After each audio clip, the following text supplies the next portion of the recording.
Bismillahirrahmanirrahim. Assalamualaikum warahmatullahi wabarakatuh. Perkenalkan, saya Ferin Gadama dari kelas 5F dengan NIM 12020200184. Nah, di sini saya akan mempresentasikan mengenai pemikiran filsafat Ibnu Miskawai. Nah, sebelum masuk pada materi, saya akan paparkan terlebih dahulu apa saja yang akan kita bahas di presentasi saya kali ini. Yang pertama ada riwayat hidup Ibnu Miskawai, kemudian ada pemikiran filsafat Ibnu Miskawai, dan yang terakhir ada relevansi pemikiran filsafat Ibnu Miskawai di era modern ini. Nah, langsung saja pada materi yang pertama, ada riwayat hidup Ibnu Miskawai. Mohon disimak ya.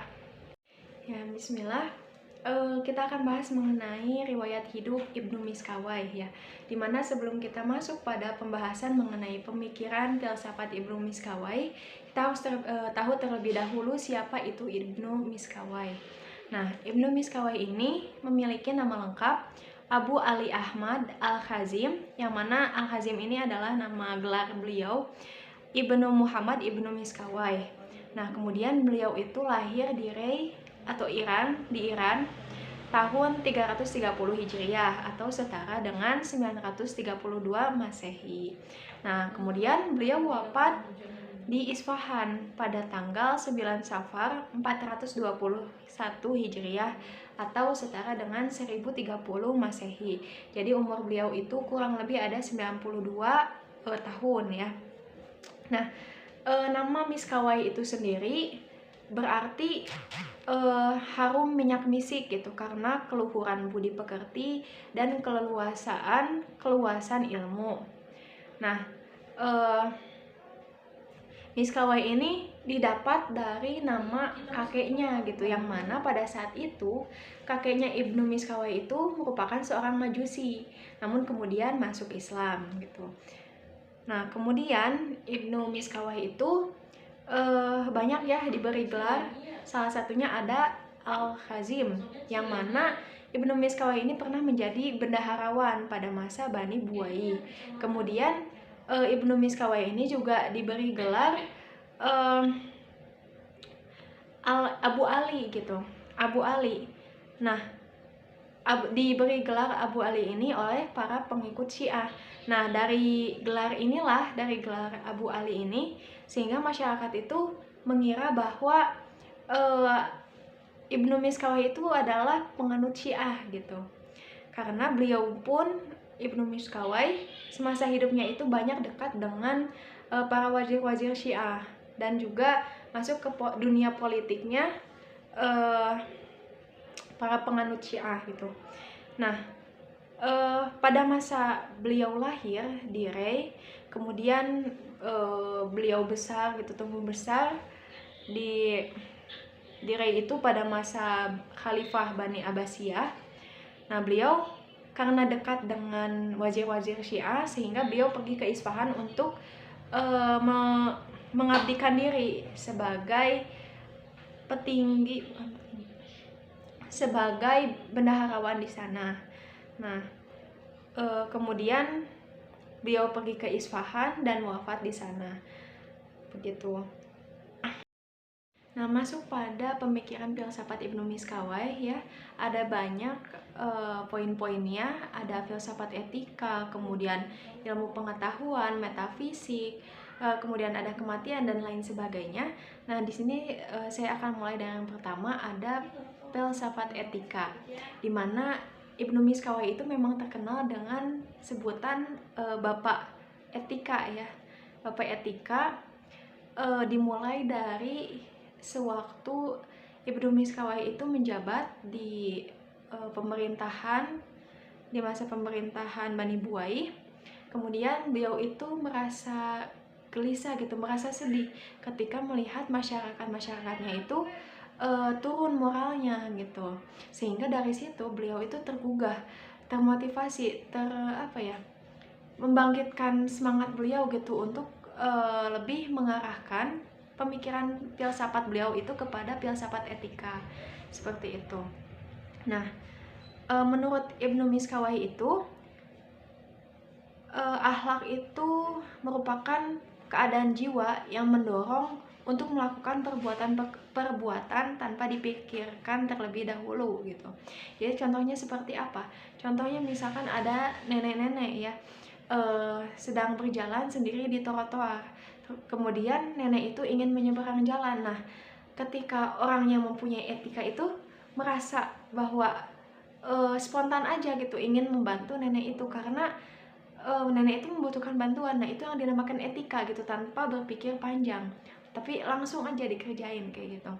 Kemudian buku etika yang terkenal dari Ibnu Miskawai itu ada Tahdzib al-Akhlaq wa At-Tahir al-Araq gitu, yang menguraikan manusia itu memiliki 3 kekuatan atau 3 tingkatan. Ada nafs al-bahimiyah yang artinya nafsu kebinatangan yang buruk, kemudian ada an-nafs asabuiyah, ada yang artinya nafsu kebinatangan buas yang sedang-sedang saja, kemudian ada an-nafs al-naqiyah yang artinya jiwa yang cerdas yang baik, maksudnya nafsu kebinatangan yang baik gitu. Nah, sifat nafsu kebinatangan yang buruk itu yang seperti apa? Menurut beliau itu ialah sifat yang berkelakuan berani babi gitu. Kemudian berani babi di sini itu maksudnya kayak gini. Kayak babi kan itu terkenal dengan suka ngepet gitu. Jadi babi itu berani tetapi nyeleneh gitu tah. Nah, gitu. Kemudian ada pengecut, ujub, sombong, suka olok-olok, penipu, dan masih banyak lagi ya. Itu termasuk nafsu kebinatangan yang buruk gitu, sehingga harus dihindarkan. Nah, kemudian ada juga nafsu kebinatangan yang baik, yang cerdas. Contohnya seperti apa? Adil, jujur, kemudian sifat-sifat baik lah pokoknya kayak gitu.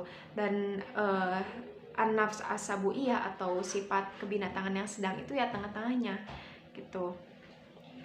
Nah, kenapa sih di sini disebut sebagai nafsu kebinatangan? Karena pada hakikatnya manusia itu seperti binatang gitu, sama saja seperti binatang, tetapi bedanya manusia itu berakal, memiliki akal. Nah, sehingga di sini beliau mencantumkan dalam bukunya yang terkenal Tahdzib al-Akhlaq itu manusia sebagai manusia memiliki kekuatan yaitu nafsu kebinatangan. Nah, yang kedua ada mengenai ilmu pengetahuan. Jadi Ibnu Miskawai ini membagi atau mengklasifikasikan ilmu itu berdasarkan dengan urutan martabat hakikat objek ilmu itu sendiri gitu. Nah, ada 2 beliau mengklasifikasikannya, ada al-ummu syarifah dan juga ada al-ummu rodiah. Al-ummu al-syarifah itu adalah ilmu yang mulia, kemudian al-ummu rodiah itu ilmu yang hina. Maksudnya apa di sini? Nah, kan tadi Ibnu Miskawai itu melihat suatu ilmu itu berdasarkan objek ilmunya gitu. Nah, apa sih objek ilmu yang mulia di sini? Nah, objek ilmu yang mulia di sini itu maksudnya adalah objek yang berakal gitu, seperti manusia. Kemudian di bawah manusia ada apa? Ada hewan gitu. Kemudian baru tumbuhan dan lain sebagainya. Dan ke bawahnya lagi gitu sampai benda-benda.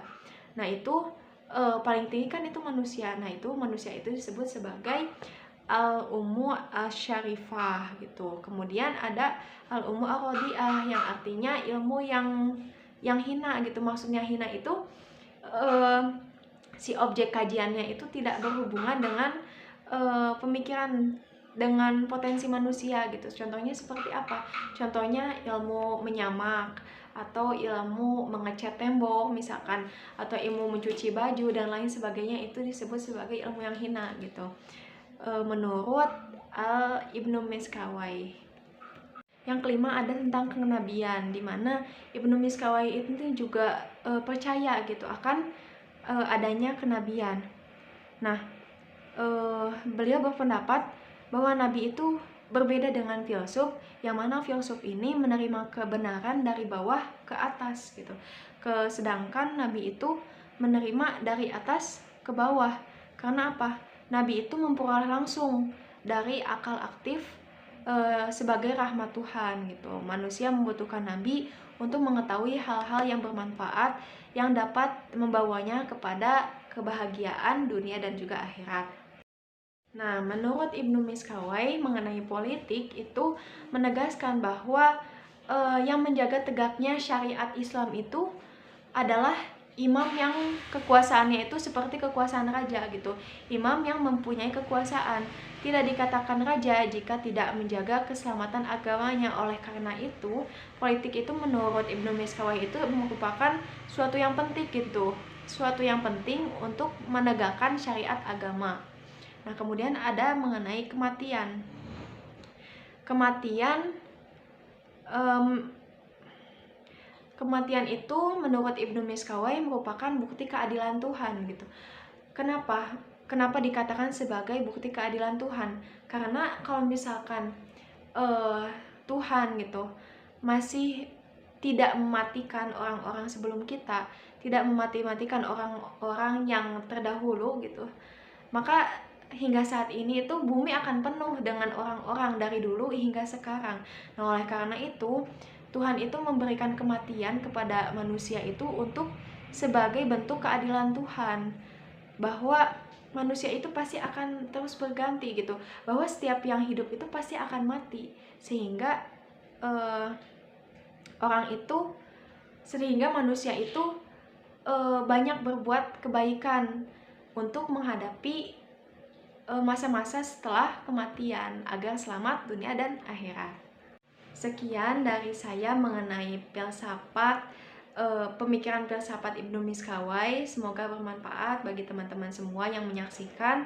Mohon maaf apabila terdapat kesalahan baik dalam perilaku maupun ucapan. Terima kasih. Wassalamualaikum warahmatullahi wabarakatuh.